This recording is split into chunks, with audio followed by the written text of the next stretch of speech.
Greetings, everyone, and welcome to our webinar on Debussy's Petite Suite. My name is George Litterst. I apologize right off the top here for the fact that my voice sounds like a frog with a man in his throat, I think. Nothing I can do about that today, but fortunately we have a wonderful guest, Dr. Frank Pittman, who will be doing most of the talking today. This webinar is sponsored by TimeWarp Technologies. I am the president of TimeWarp Technologies. We are the creators of SuperScore, the interactive music app on the iPad that we're going to be using in the webinar today. Classroom Maestro for Mac and PC, application which many of you may have discovered during the pandemic and have continued to use. Internet MIDI, which connects any MIDI-capable instruments together over the internet, and our interactive MIDI file player called Home Concert Extreme. You can always find us at timewarptech.com. Now, our guest today is Frank Pittman, who is the director of the Piano Academy of North Carolina. You can see the URL here, and I hope you'll visit the website for that. I've known Frank now for just a small number of years, but it's in many ways feels like it's been a great many years. You know, sometimes when you get to know somebody, you look for, how many degrees of separation do we actually have here? And it turns out that we've both shared some musical heritage, having had some study, in my case, a very small amount of study, with a wonderful pianist named Walter Hautzig. But in any case, as I've gotten to know Frank in the last few years, I can tell you that he is a wonderful pianist. He's a terrific scholar. He's a creative educator who runs a wonderful music school, and he's a whiz with technology. And we're even going to be seeing some evidence of that in some unusual applications of AI technology today. But of course, everything about this presentation is ultimately all about the music. The Petite Suite of Debussy for piano four hands is just amazing. It's available for sale in the SuperScore music app. You will be seeing features of it presented today in that context, where you can show and hide parts, change the size of the music, mute your partner's part and play, or mute your part and play along with your absent partner, and a whole variety of things like that.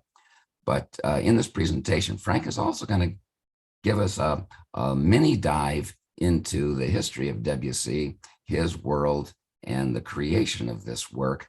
And I want to emphasize that if this piques your interest, which I'm confident it will, when you get the publication in SuperScore, there's an amazing set of PDFs with all of this depth and much, much more than we can possibly present available to you. So I'm speaking to you from a little town of Rehoboth, Massachusetts. My colleague Frank Pittman is, 1,000 miles, 1,500 miles south of me in North Carolina. Frank, welcome, and I turn this over to you. Well, thank you, George. It's a delight to be here, and I appreciate the invitation. And it's nice to see others who have joined our webinar. And I especially want to extend my appreciation to George, because this endeavor, not only was it a labor of love on my part, but it did require quite a bit of time on George's part to get it from what I envisioned into very nice, wonderful album for the SuperScore. So I'd like to begin by sharing the screen and begin my presentation. And so give me a moment to get everything connected. So I hope everything is presentable now. Looks good. Bonjour. Hello, I am your host, Jack Duran. Welcome to the SuperScore edition of Petite Suite, composed by my good friend, Claude Debussy. When you purchase the album, you will receive a comprehensive biographical outline of Debussy, a list of piano works that he composed, an extensive bibliography, a short background of French poet Paul Verlaine, and 3 different editions of the music. You will receive a modern engraving of the 1889 holograph, a thoroughly researched and corrected edition, and the corrected version with suggested fingerings. Please join me in learning about my participation in the premiere of this wonderful music.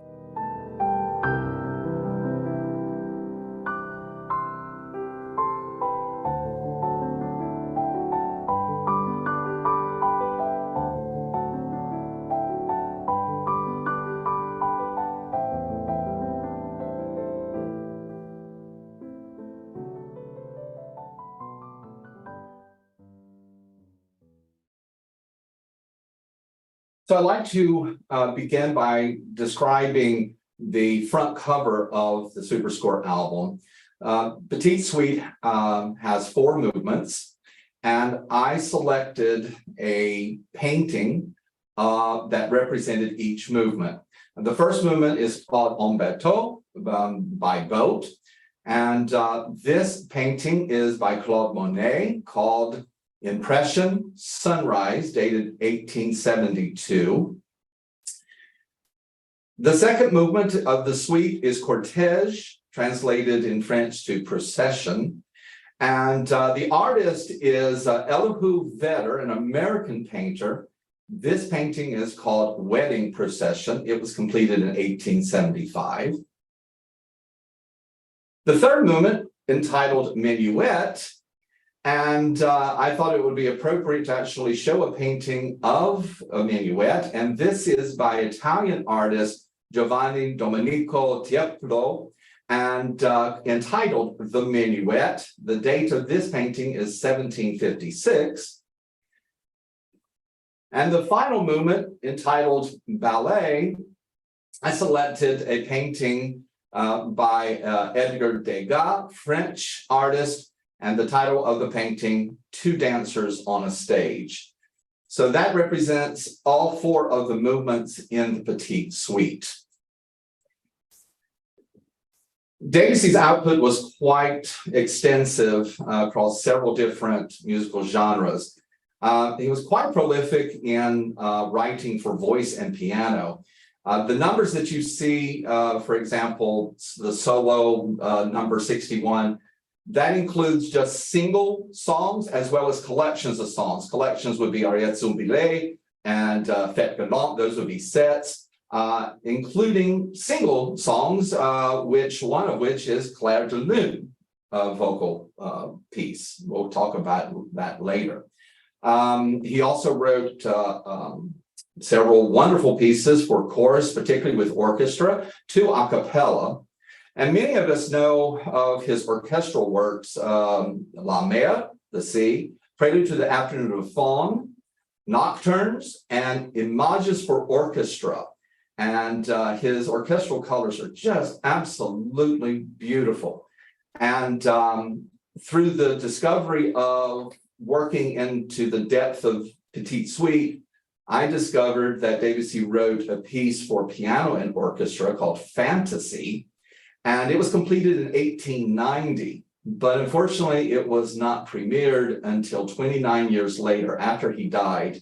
It was premiered in 1919 in London by the Royal Philharmonic Orchestra, and Alfred Cortot was the soloist. He also wrote several pieces for the stage, for ballet, and one of which is Je, and completed only 1 opera, Pelléas et Mélisande. He did start 3 others, but did not complete them. His chamber output, small but quite wonderful. There's a string quartet, a sonata for harp, flute, and viola, as well as a piano trio. And 2 of my wonderful pieces I love to collaborate with instrumentalists, the cello sonata and the violin sonata. Now, our primary focus for the Petite Suite, obviously, is his works for keyboard. And I specifically say keyboard because he actually created an organ piece. And these are transcriptions of some of his piano works. Of the 12 pieces, the 2 arabesques are present.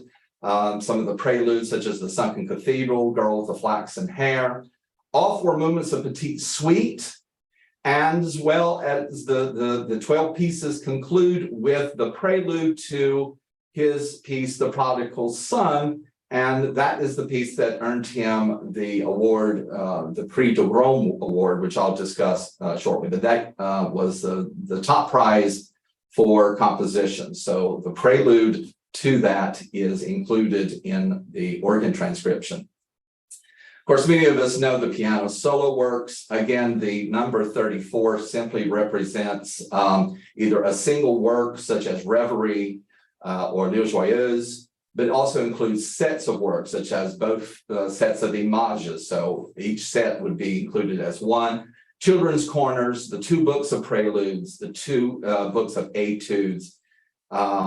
So, I mean, and all of these are wonderful pieces that many of us have played and many of us just absolutely love. Debussy also wrote several pieces for piano 4 hands, of which Petite Suite is one of them. He wrote 6 antique epigraphs, as well as Divertissement, mispronounced that. And he also wrote some pieces for 2 pianos and 4 hands. A little bit about the history of Debussy up to the point where he composes the Petite Suite. If you purchase the album, you will read in the commentary much more detailed information regarding his life and his contribution to the musical world. But he was born August 22nd, 1862. In a little suburb northwest, about 12 miles northwest of Paris, called Saint-Germain-en-Laye. He wasn't baptized until about 2 years later. Some people think that his parents were not all that religious, but he was eventually baptized in the local church in the town. Of interest to me is the fact that his family moved so often throughout his early childhood, which you see the years and the age that Debussy was at the point where they moved. They eventually did move to Cannes, France, to live with Debussy's aunt, and she was the one that thought, you know, this young boy at age 7 needs to start taking music lessons. And so they found this local violinist, Jean Serruti. I've not been able to find any information on this violinist, so if there's anyone that has any resource that talks about this violinist, please send me the information. But at age 8, the family moves back to Paris, and that's when they encounter the pianist Antoinette Fleur-Moutet de Fleurville. I'm working on my French pronunciation, who happened to be the mother-in-law of the famous French poet Paul Verlaine. And that association will be quite significant later on in the presentation. She was determined that this young man was to attend the Paris Conservatory, and so she took quite a bit of attention. She actually gave him music lessons for free. And eventually he did audition and was admitted to the Paris Conservatory at the age of 10. The several bullet points that you see that follow show that every summer the students participated in a competition. And the competition would range from, you know, someone could enter in a vocal category or an instrumental category. They could enter in accompanying category or even solfege category. And the results of the competition were published in the local Parisian newspapers. So many of the points that you see are located, and I have footnoted everywhere where I did locate exactly the date of the competition and exactly the piece that the competitors performed for this competition. So the first one at age 11 is Chopin's Concerto No. 2, the first movement, and you see that Debussy was honored by given the title of second honorable mention. So there's first prize, second prize, first honorable mention, second honorable mention. So let's say he came in 4th. Next year, he played the Chopin Ballade, #1 in G minor. I didn't play that until much later in my piano training. So to have a 12-year-old playing the Chopin Ballade, that's just quite impressive to me. Age 13 and 14 and 15, notice that Debussy is not being awarded any significant distinctions with the Beethoven Opus 111. He does get second prize at age 14 with the Schumann Sonata #2. But of course, then the next year, the Von Weber Sonata #2. There is no distinction at all. So Debussy grows into being a teenager, and he is trying to find his own roots and find his own way. And he starts to realize that being a solo pianist may not be in his cards at the time. So, with the lack of recent no distinction of these competitions, he starts moving his creative energies elsewhere.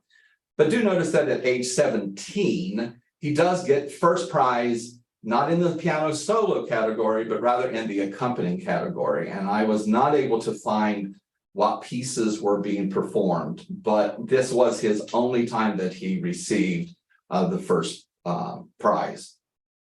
Now, just a couple of weeks later, Debussy's age 17. He is recommended to von Meck, a supporter of Tchaikovsky in Russia, as a pianist for her trio, and Debussy was selected to join. And this picture that you see shows him sitting at the far right, and the other two members of the trio to Debussy's right or to our left. And I've not been able to find any information on the cellist, but in the commentary, I do show the dates of the violinist. So they travel Europe, Russia, they go to Italy, Belgium, and play. And it was during this time that Debussy writes his first piece that is published, the Dance of the Bohème, at age 18. He shows it to von Meck, and she's very impressed. And actually, I think that's the piece where she shared with Tchaikovsky.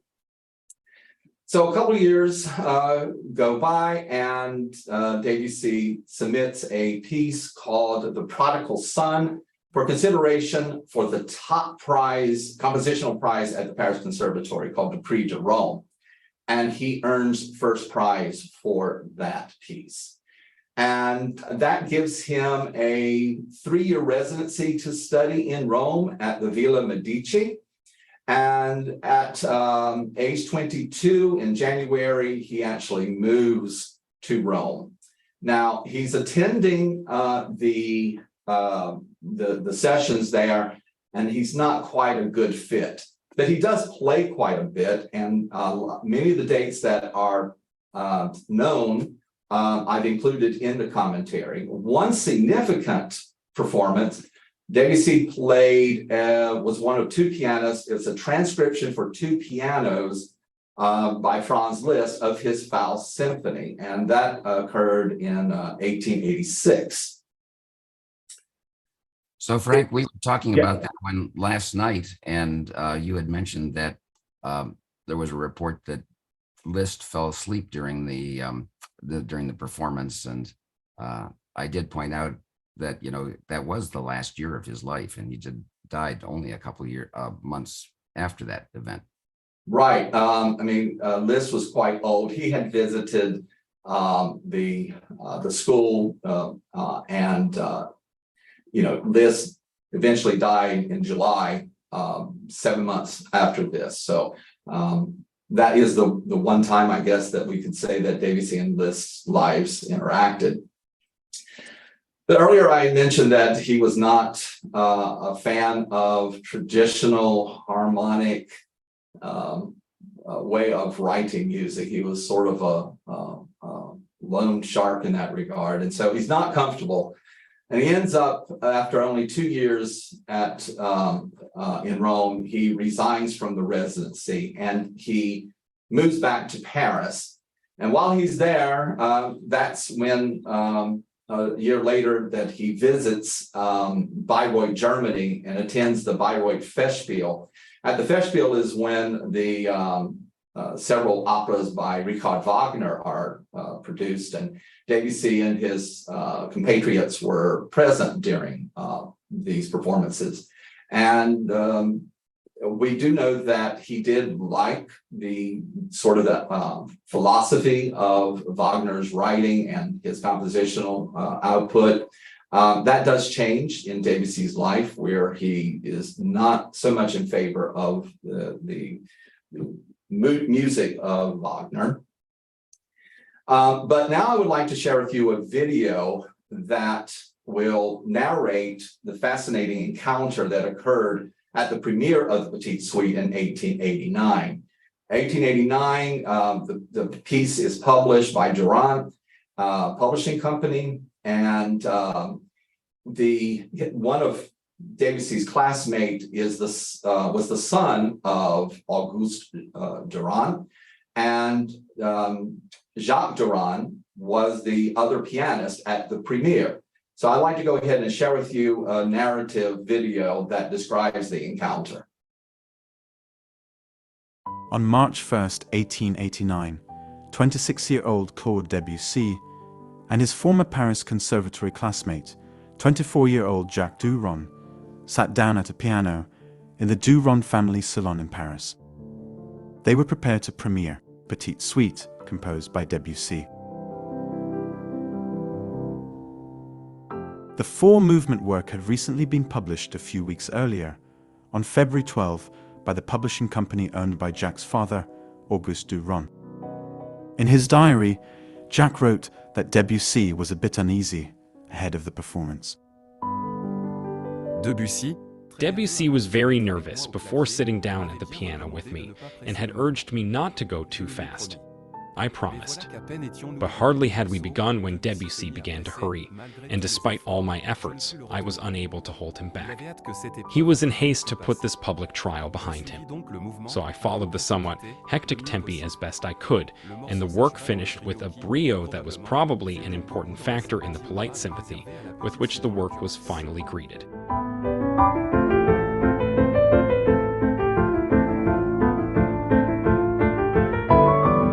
This SuperScore edition, including MIDI performances and a 7-to-6-page commentary with French translations, was researched and performed by Frank Pittman. Resize the music for comfortable viewing and study the model performances by the editor. Performers can mute or unmute the playback of left or right hands of either the prima or seconda parts. You can also mute or unmute a separate pedal track, including both damper and unicorder pedals. Play along with one or both hands, while the MIDI performance plays the other tracks at any tempo. Now I'd like to show you a demonstration of the potential uses of the SuperScore album.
It was beautiful, Frank.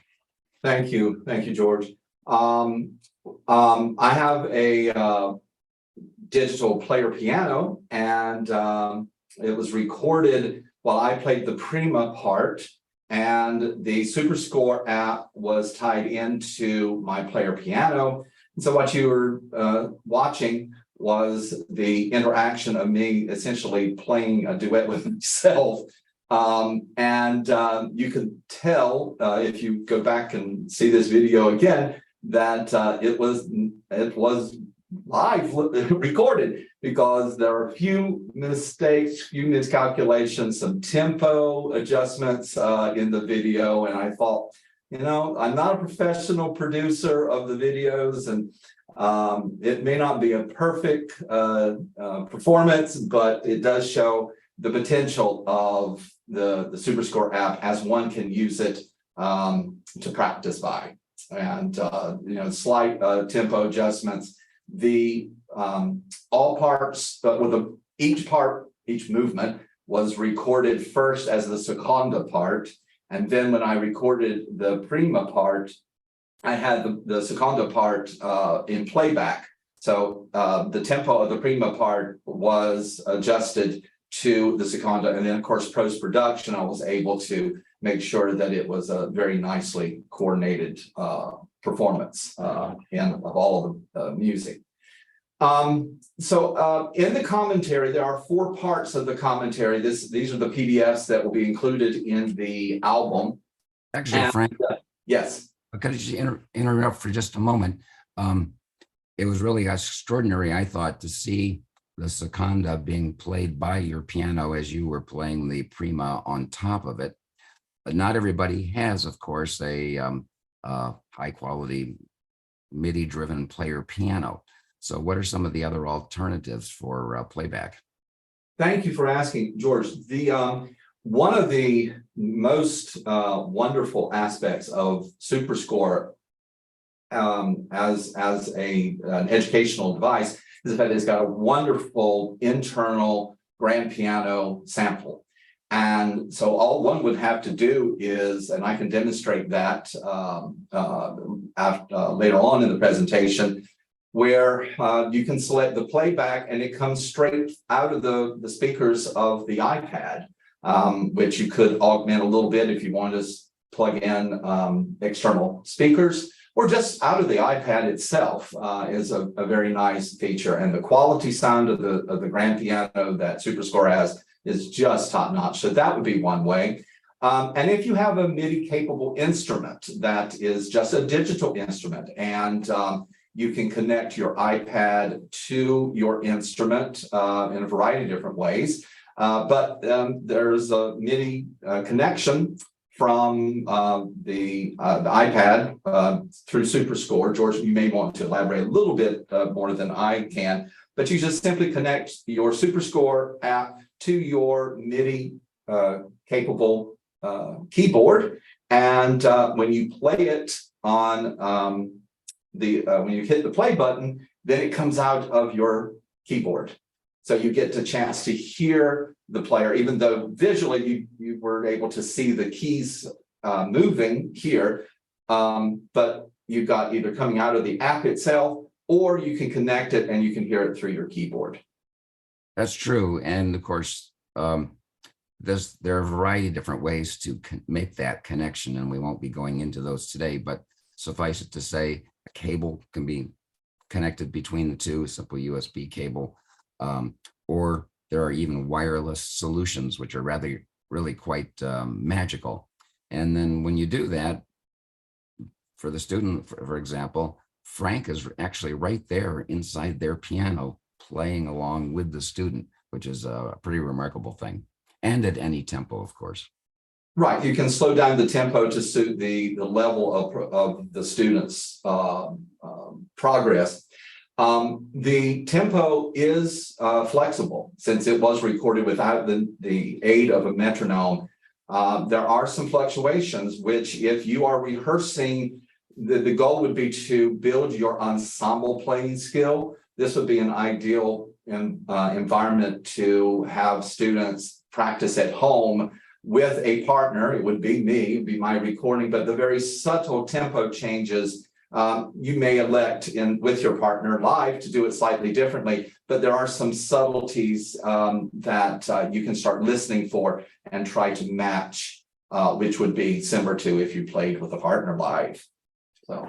Yeah, and I would emphasize that you've done really an extraordinary job here of creating a tool with this performance, with the tempo flexibility that has a sense of steadiness of pulse that provides a wonderful practice environment for the student. Yet at the same time, it does have this human quality about it, where the music does breathe, and there are places where the tempo relaxes and then it goes right back to odd tempo and so forth. And you've done it in such a natural way. I don't think anybody would have a difficulty playing along with the accompaniment.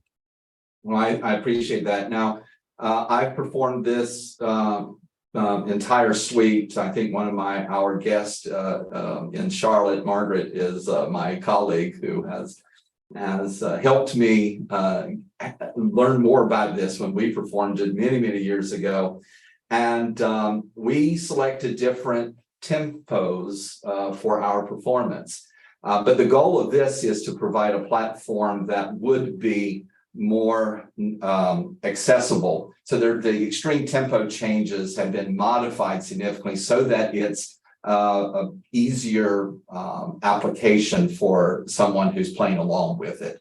When I play it on my own, I choose much more a wider range of tempos than what I recorded for the SuperScore app for that specific goal, to make it a little more accessible, but yet more flexible.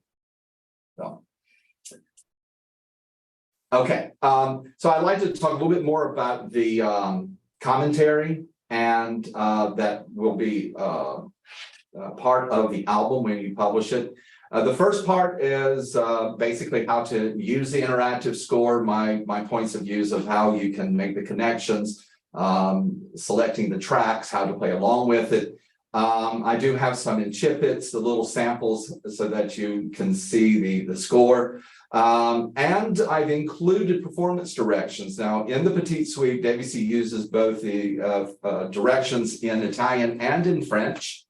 And I've translated both of them for you. So students that you may want to assign this piece to, they have access to, knowing what each and every indication and direction of the score. So I've been able to give that as a tool, a reference tool for everyone. And then in the first part, I also list the piano compositions, and it's only the piano compositions of Debussy. Then the second part is the pretty extensive biological timeline, where I have gone through numerous sources and found dates of events that happened in Debussy's lifetime, and have included those dates, including the age of Debussy when these events happened. I've included the relevant personal events that happened, when he was born, baptized, where he lived, what month or date that he moved to a certain location. So anything having to do with him personally, including his marriages, I've included. And if he took a train with his wife, and there is a record of it, I've included all of that detailed information in this biological timeline. I've also included publication dates of all of his piano works, and where I could find information on when he completed a particular piano composition, I've included that date as well. And I've also included known public performances by Debussy as either a solo pianist or as a collaborator with another musician or as a conductor. He actually conducted several of his orchestral works. All of the known dates that I have been able to find, I have included in this biological timeline, which is pretty extensive. It's 40 pages with 211 annotated footnotes. So I've shown everyone where I found the information on those dates. So if anyone wants to backtrack or verify, I've included that in the timeline. Part 3 is the detailed information on the influence of Paul Verlaine and his poem. It's a collection of poems called Fête Galante, and then Claude Debussy. Now, the one thing about Paul Verlaine was he had a interesting association with a young poet called Otto Rimbaud. And at one point, Rimbaud actually lived with Debussy's piano teacher. Remember, Debussy's primary first piano teacher was the mother-in-law of Paul Verlaine. And so we don't have any reference of Debussy ever knowing Rimbaud or ever encountering him, but surely he must have known all of what was happening in the Verlaine household due to this association. But Debussy is still fascinated by the poems written by Verlaine, and particularly Fête Galante, a collection of poems written in 1869. The title is translated Gallant Celebrations. You see at the bottom of the page on the right, the very first poem is entitled Clair de Lune. And Debussy sets it 3 times. He sets it as a song at the age of 9. He's 19 and he writes a song using the text. We all know the famous piano piece, Clair de Lune from Suite Bergamasque. And also he includes it in one of the Fête Galante sets for voice and piano. In the collection, there are 2 pieces that inspired the first 2 movements of Petite Suite. The first one, En Bateau, is item number 13, which we don't see on this sheet, but it's the 13th poem of the collection, and Cortège, which is number 8. But Debussy decided to put En Bateau first. And I thought it would be interesting for anyone studying Petite Suite to actually know the poem.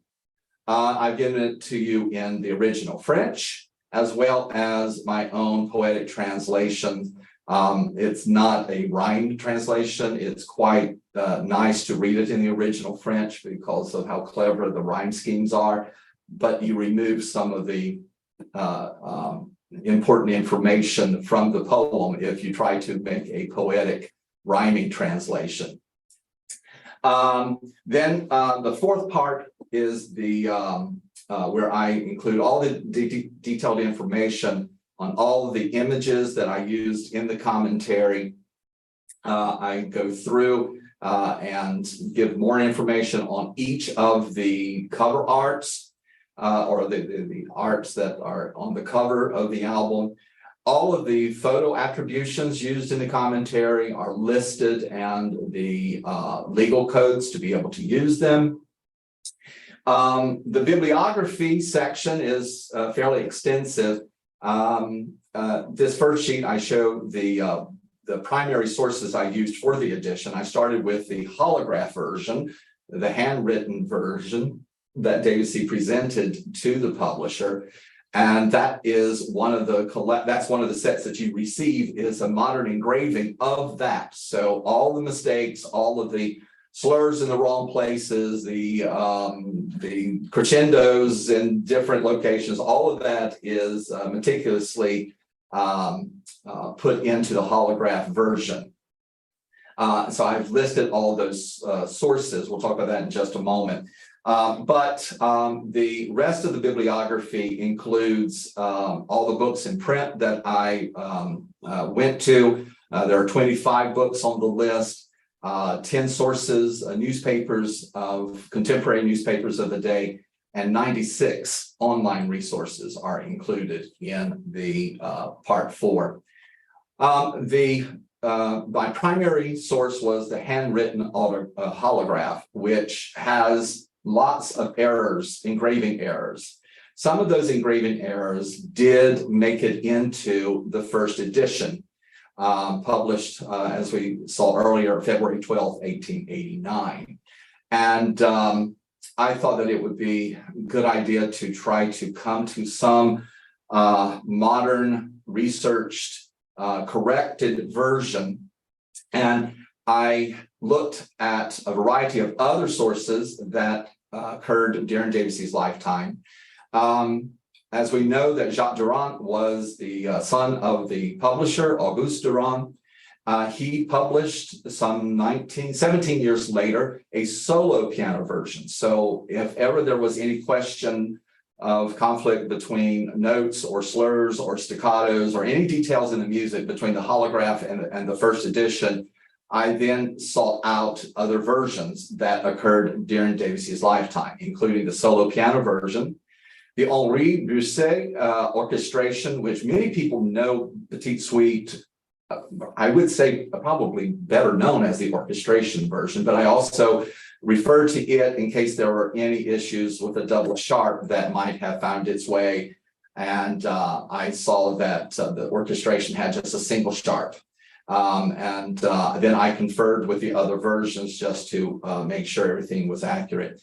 I forgot to mention that Debussy actually conducted this orchestration twice. In 1910, he conducted the Vienna Concert Association Orchestra in the city of Vienna. And then in 1914, he conducted the Petite Suite orchestration at Queen's Hall in London. So I forgot to add that in a few moments ago. Busset also published just a year later a 2-piano version of Petite Suite for 4 hands, as well as 2 pianos, 8-hand version.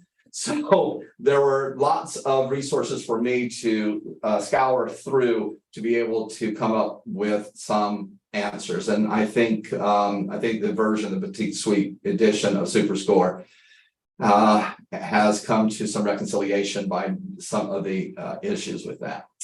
So I want to now show you a screen share of the Petite Suite as you would find in the SuperScore. You see on the left-hand side the 4 parts, the commentary, the modern engraving of the 1889 holograph, which you see at the bottom of the album. You'll see in parentheses it says holograph. The corrected research version, which is at the top right underneath the parts. And then I thought that, well, since I've gone this far, I might as well go ahead and include some suggested fingerings. And those are only my suggestions. I encourage people to find their own. And in fact, Debussy himself is famously quoted. He never included fingerings in his edition. As a matter of fact, he even said, "Let us find our own fingerings." So I'm almost going against the wishes of Debussy, but I thought it would, some of the passages are a little tricky, so I wanted to include some ideas on the fingering. That is the final statement in the preface to his 12 etudes, where he writes an exclamation. The publishers wanted him to add fingerings, and he said, "No, let us find our own fingerings." And so I like to conclude the presentation by a little video that tells To purchase the Petite purchase Suite the album, Petite Suite. head to your iPad App Store. Search for the SuperScore Music app. The app is a free download. After it downloads, launch the app. From the library, open any free score. A new shopping cart icon appears at the top of the screen. Tap on the shopping cart icon to open the SuperScore Publishers page. Scroll down to find PANC publications. Tap on the Petite Suite selection. To purchase the album, tap on the price and accept the in-app purchase. Once it is downloaded, you can view the purchase by tapping on the My Albums link in the SuperScore library.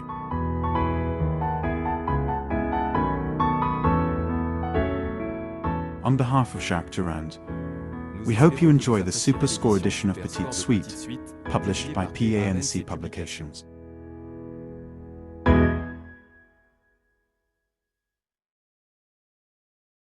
That's great, Frank. Thank you. And now I'm back. George, can I show a few examples on the iPad? I hope you will. Okay, great. So let me pull up my iPad. It seems to be working, right? Yay. Yes, it is. So this is the library view, and you will see here that there are a variety of, is my cursor in the way? I do see your cursor. Okay, so at the top we have the 4 parts of the commentary I mentioned, and then the first 4 selections are the edited versions with no fingering. It's just the corrected version. Then the next 4, I have kept the edited version and added some my fingering suggestions, so that's included there. And then of course the holograph version. So I'd like to show you a little example what I mean by the holograph being quite different than what we find. At the end of the 4th movement, the ballet, Debussy writes this material, as you see, and then he has an indication 1A32, indicating to the engraver, just repeat the first 232 measures. And so it's engraved that way in all subsequent editions. In the edited version, I've kept that I did want to indicate that sort of engraving instructions from Debussy to the publisher. He also changes the coda. The tempo indication is here called main mouvement. And by going back to an edited version, let's see, let me go here.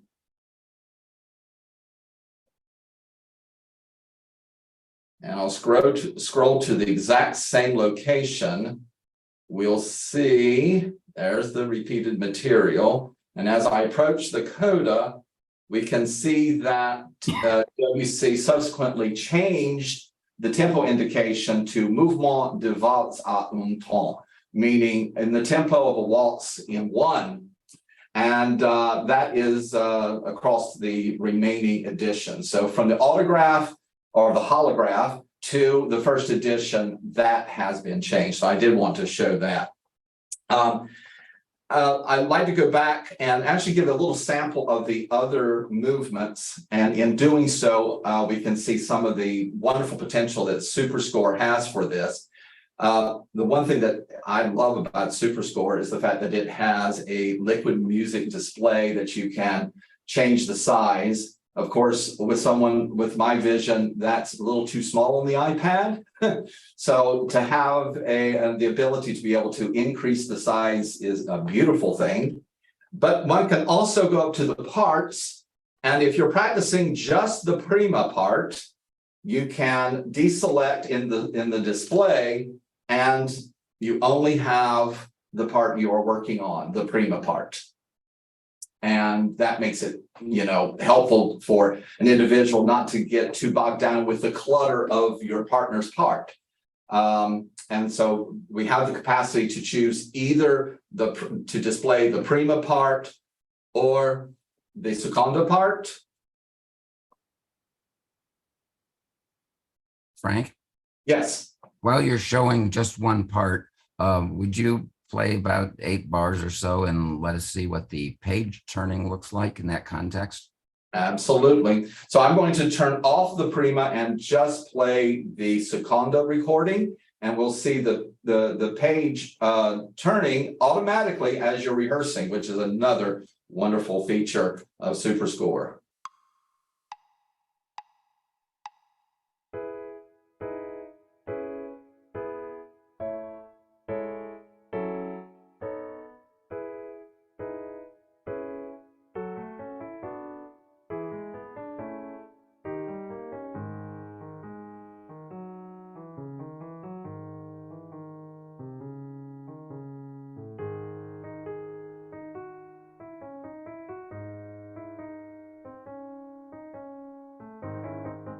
Great. So you give to move your eyes whenever it's comfortable from one page to the next. Yes, and for someone who likes collaborative playing, to be able not to have to remove my hands from the keyboard to reach up, turn the page, I like that feature quite a bit. So I like to go back maybe and put both parts on the playback so that our visitors can actually hear a little bit of each of the movements if they may not be familiar. So we're just going to do a little excerpt of each of the other movements.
Okay, and if you notice that when the score is large enough and it's at the horizontal, the page turn actually, you can see the scrubber go from the left side of the screen to right. So then your eye tracks from the right side of the screen back to the beginning. So rather than it be like the whole from the bottom up, I believe, or is it top down, I believe, right, George?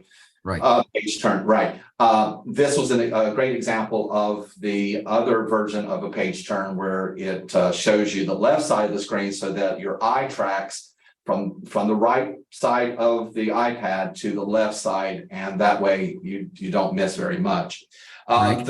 Yes. I should mention that in the actual performance where there might be two people actually playing both parts at the piano, each person could be reading off of their own iPad in vertical position, much like a normal printed score, and turn their pages with a wireless foot pedal. Yeah, and I have used SuperScore doing just that. And it's so handy to have my Bluetooth foot pedal and to hit it, and the page scrolls whenever it's needed for me. So that's another added feature for study or in performance particularly. And each player would have their own foot pedal and they would be in charge of their own page turns. You don't have to worry about someone else missing a page turn. Okay, so the second movement is minuet. Excuse me, the third movement is minuet. And I'm going to have the screen a little bit closer, smaller print. But I just want to get a sort of a global point of view with this particular movement.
Okay, this is one of my favorite movements, but we need to make sure that we save some time at the end.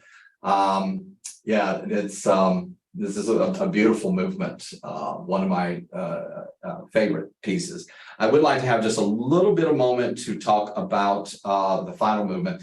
In the upper left-hand corner, you see a very convenient way of maneuvering from movement to movement. You will see in the upper left-hand the folder, which I always go back to get to the album. But you also see a page to the left and page to the right. And what that enables the performer to do is when you tap that, it advances to the next movement that's in that album. And I think that's also used when, oh no.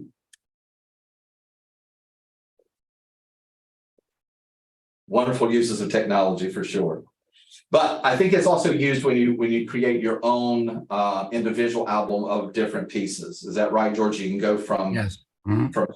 from selection to selection. All right, I'm going to do this so that my iPad doesn't crash. Interesting thing about this piece is that I don't want to get too much in the weeds, but there are a lot of repeated notes in this movement, and which plays fine on the SuperScore app. It plays beautifully when you're playing on a MIDI capable instrument, but on a player piano, the timing of the key release had to be very carefully created, because there has to be some time for the key to go down and the key to come back up. So when playing this piece on a player piano, such as what I demonstrated in the video and what I'm sitting here at, that detail had to be very carefully adjusted. So this is a great ending to this suite, and I'll play just a little portion of the ballet.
And we'll end right before the waltz. So it's been my pleasure to present the SuperScore edition of Petite Suite. And now, George, how's your voice? Well, it's pretty much where it was before, I think. I'm sorry. Okay. So I'll just provide a little bit of concluding information here and invite the audience, if you have any questions, you're welcome to put them into the Q&A, and we can stay for a few minutes and answer them. Sure. But you can find Frank and his Piano Academy of North Carolina at pianoacademync.com. And Frank is inviting you to use his personal Gmail address, piano.academy.nc@gmail, if you would like to contact him directly. I am George Litterst, as you probably know, and my personal non-business email is pianobench@gmail.com, and you're welcome to contact me there, or my TimeWarp address, either one. And we hope that you will visit us at TimeWarpTech.com, where there's lots of information about SuperScore publications. SuperScore publications must be purchased in the iPad inside the app, but all of the albums available in SuperScore are represented on the TimeWarp website, including another album, which is the most extraordinary one, of Gurlitt Etudes that Frank has published under the PANC name. So that is another publication that's worthy of another webinar for sure. So I don't see any questions yet at this point, but I see some nice comments in the chat area here. Dean says this is amazing. And Marianne says, Frank, you are the best, which of course is a very true statement. Thank you, Marianne. I think I know who that Marianne would be. Well, I have not had a chance actually to learn and perform this piece, and you have elevated it to near the top of my infinite to-do list. So thank you for that. You're And welcome. on behalf of everybody who's interested in this music and the music of Debussy in general, to think that on our behalf, you have gone down every possible rabbit hole related to Debussy to the very bottom and back is quite extraordinary. And I have to say the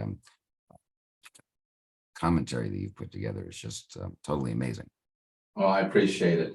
I do want to say, yes, I now see the list of comments, and Marianne and I performed one of my doctoral recitals, a piano duet by Brahms, the two piano sonatas. So she's a dear friend of mine here in North Carolina and classmate. And so I see several friends who I have collaborated with in piano duet world. So I appreciate all who have been here and have seen the webinar. Well, very good. Well, seeing no other questions in the Q&A, Frank, I think we should call this adventure to a conclusion, but thank you so much for your time. And I know you'll be connecting virtually with many of these people through your publication and as well as directly. So thank everybody. My pleasure. All right. Thank you one and all. Thanks for attending. And we'll see you again in cyberspace.